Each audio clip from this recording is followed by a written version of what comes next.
আসসালামু আলাইকুম। আজকে ভাবলাম আমি একটা নতুন নাস্তা তৈরি করব। তো আপনাদেরকে দেখাচ্ছি এখন। 1 কাপ ময়দা নিলাম, আর 1 কাপ আটা। আটা এবং ময়দা মিক্স করে দিচ্ছি।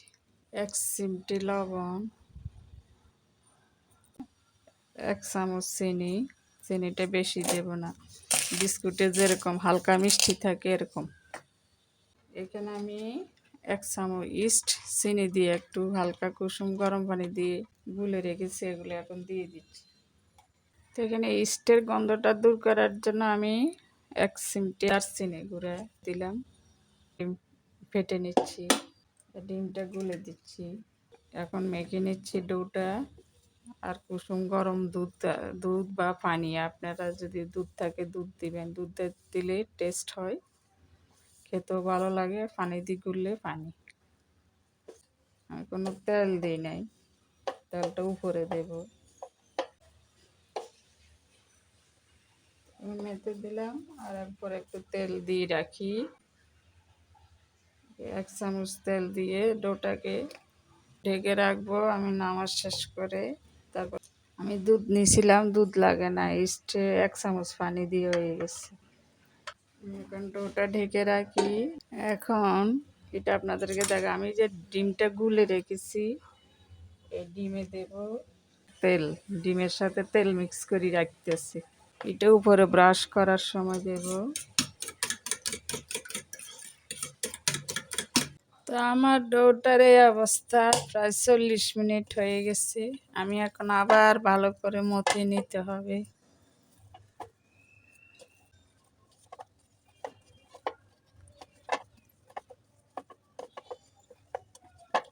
আমি এভাবে আগে সব ডোগুলাকে গোল করে নিই। রুটি পরোটা জায়গায় এভাবে হিসাব করে 1 মুঠিতে যা হয় তা দিয়ে বেলতেছি। আমি সবগুলাকে আগে বেলে নিচ্ছি।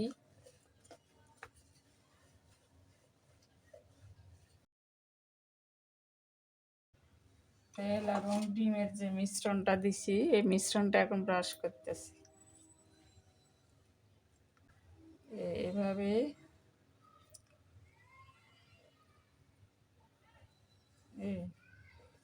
এভাবে করে আবার এভাবে একটা ভাঁজ হবে। এভাবে ভাঁজ করার পরে এখানে মাঝখান দিয়ে কেটে দিতে হবে। এখান দিয়ে একটু টিপি দিয়ে ভালো করে এই আবার বেলে নিতে হবে। একটা বরাবর বেলে নিতে হবে। আমি আর একটা দেখো, আর একটু ডিমের মিশ্রণ এভাবে দিয়ে এভাবে 2 ভাঁজ দিয়ে পরোটার মতো এভাবে মাঝখান দিয়ে একটু কেটে দিবেন। তো আমি এবার উপরে তেল ব্রাশ করে দিচ্ছি, ডিম আর তেলে ব্রাশ। তো এভাবে যদি ঢেকে 5 মিনিট রাখি তাহলে আরও ফুলে উঠবে। তো আমি এখন সাথে সাথে ভেজে দেব।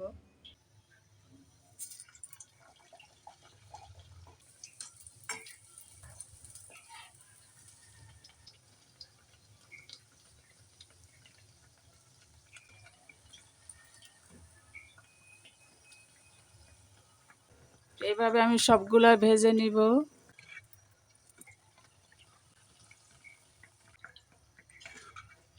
তো আমার হয়ে গেছে একদম ফুলকপি। এটা হচ্ছে কড়াই তৈরি করলাম, উপরে একটু ভাজার তিল ছিটে দিলাম।